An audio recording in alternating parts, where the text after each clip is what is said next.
దేవుని ప్రేమ ఎంత గొప్పదా, అంటే దేవుని ప్రేమ ఇంత త్యాగమైందా అని ఆ దైవజనుడిని కొంతమంది యవనస్తులు అడిగారు. ఆ దైవజనుడు ఒక మాట అన్నాడు.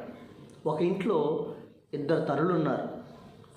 ఒక తల్లి పెంచిన తల్లి, మరో తల్లి కన్న తల్లి.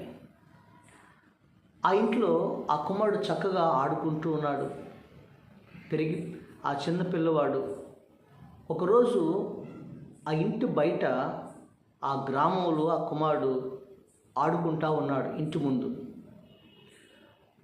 ఆ సమయంలో ఎక్కడ నుండో అడవిలో నుండి ఒక పులి ఆడుకుంటున్న పిల్లవాడిని చూసింది.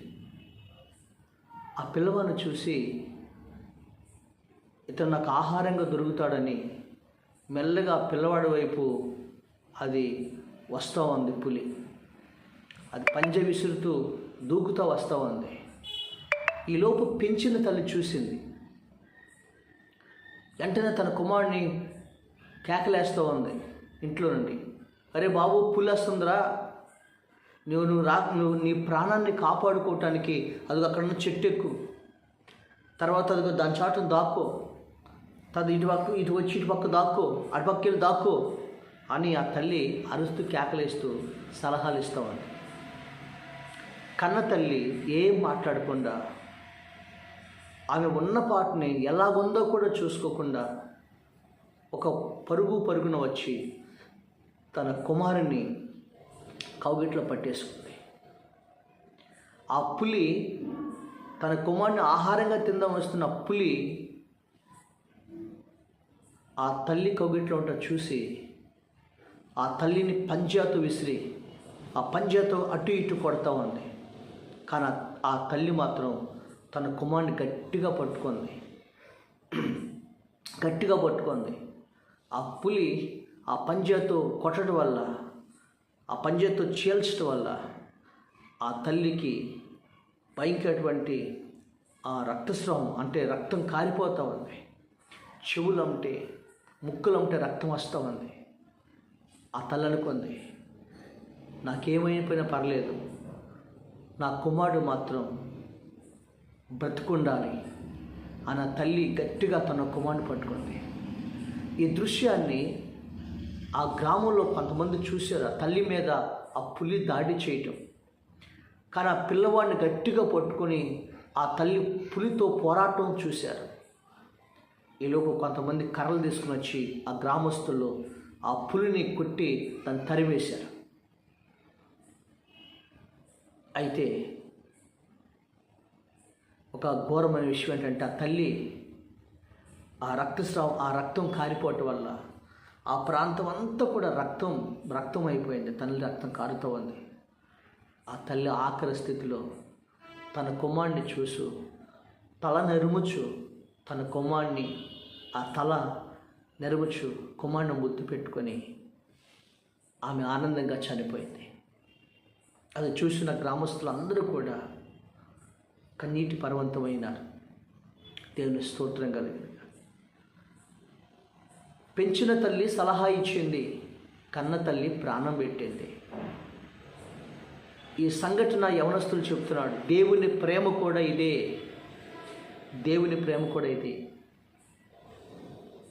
దేవుడు ఆయన ఏ పాపం చేయలేదు, కానీ మన పాపముల నిమిత్తం,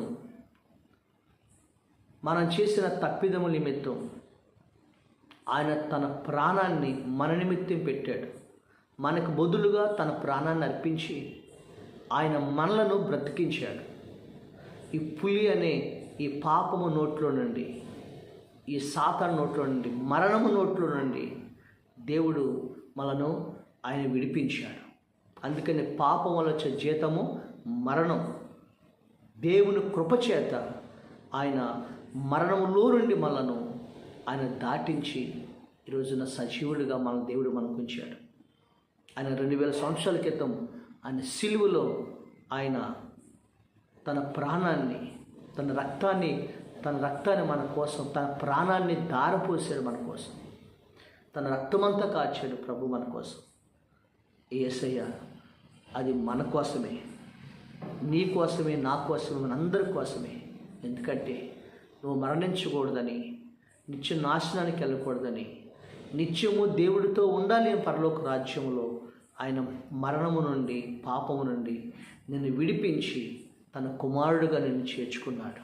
అదే దేవుని ప్రేమ, అదే దేవుని యొక్క ప్రేమ. యోహాను సువార్తలో మాట చెప్తాడు. యోహాను సువార్త 3వ అధ్యాయము, 1 యోహాను 3వ అధ్యాయము 16వ వచనంలో ఏమి రాయబడిందంటే, జాగ్రత్త మనం చూసినట్లయితే, ఆయన మన నిమిత్తము తన ప్రాణమును పెట్ట బద్దులమై ఉన్నాము. ఆయన మన నిమిత్తము ప్రాణము పెట్టెను. ఆయన మన నిమిత్తము ప్రాణం పెట్టెను. దేవుని ప్రేమ, దీనివల్ల ప్రేమ ఎట్టుదని మనం తెలుసుకున్నాము. ప్రేమ అంటే మాటలతో చెప్పేది కాదు, ప్రేమ అంటే ప్రాణం పెట్టేది. ఈరోజు నీ కోసం, నా కోసం, మనందరి కోసం 2000 సంవత్సరాల క్రితం ఆయన సిలువలో పోరాడాడు, సిలువలో ప్రాణం పెట్టాడు మనందరి కోసం. నా పాపముల కోసం ఆయన సిలువలో బలియాగమై తన ప్రాణాన్ని దారిపోసాడు. ఎందుకు తెలుసా? నువ్వు రక్షించబడాలని. అదే దేవుని ప్రేమ. ప్రాణం తీయటకు రాలేదు, ఆయన ప్రాణం పెట్టడానికి వచ్చాడు.